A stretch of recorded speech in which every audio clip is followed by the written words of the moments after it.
teman-teman, jumpa lagi bersama Mega di sini dalam channel WIS Wanita Investor Saham. Dan di video pertama kami sudah menjelaskan bahwa ketika kalian ingin kaya itu tidak cukup dengan menabung, ya kan? Nah, bagi yang belum nonton silahkan ditonton terlebih dahulu ya.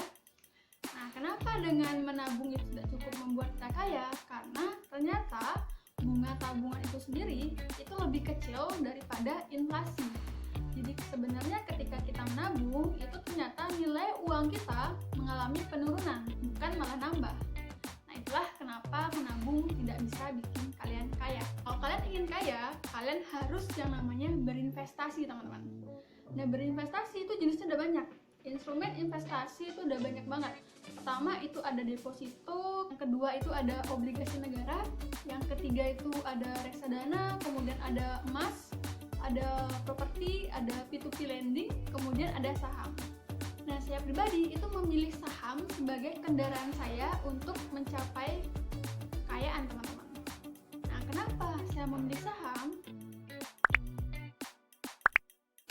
Nah, teman-teman, sangat banyak orang yang berpikir bahwa pasar modal itu atau saham itu adalah judi. Jadi ketika mereka main saham, itu erat kaitannya dengan kebangkrutan katanya. Coba kita pikirin, kenapa sih orang-orang ini bisa berkata seperti itu?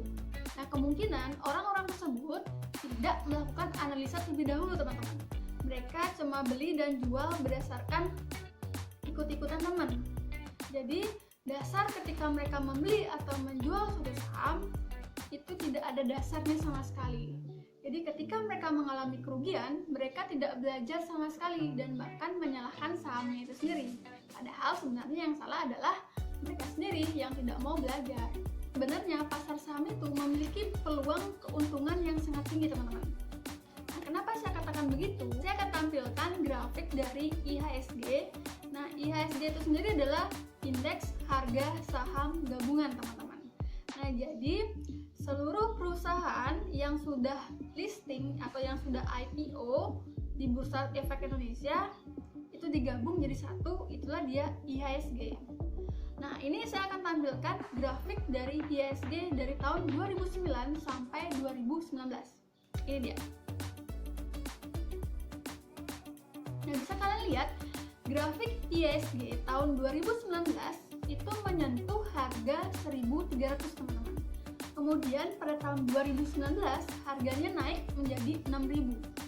Jika kita cari selisihnya, itu kenaikan dari tahun 2009 sampai 2019 itu mencapai 360%, teman-teman. Jadi bagi yang belum paham, saya jelasin dengan sederhana. Jadi misalkan kalian membeli saham pada tahun 2009, seluruh saham yang IPO di Indonesia kalian beli. Kemudian pada tahun 2019 itu uang kalian sudah naik sebesar 360%. Berarti dari 2009 sampai 2019 itu kan 10 tahun tuh. Oh, berarti uang kalian per tahun itu naik 36%, teman-teman. Wow, itu angka yang fantastis dibandingkan dengan angka deposito itu sekitar 5%, kemudian obligasi negara itu sekitar 7-9%, dan P2P lending itu 11%. Nah, jadi angka 36% ini sangat wow banget. Itu tadi ketika kalian berinvestasi pada tahun 2009 membeli seluruh saham yang IPO di Indonesia.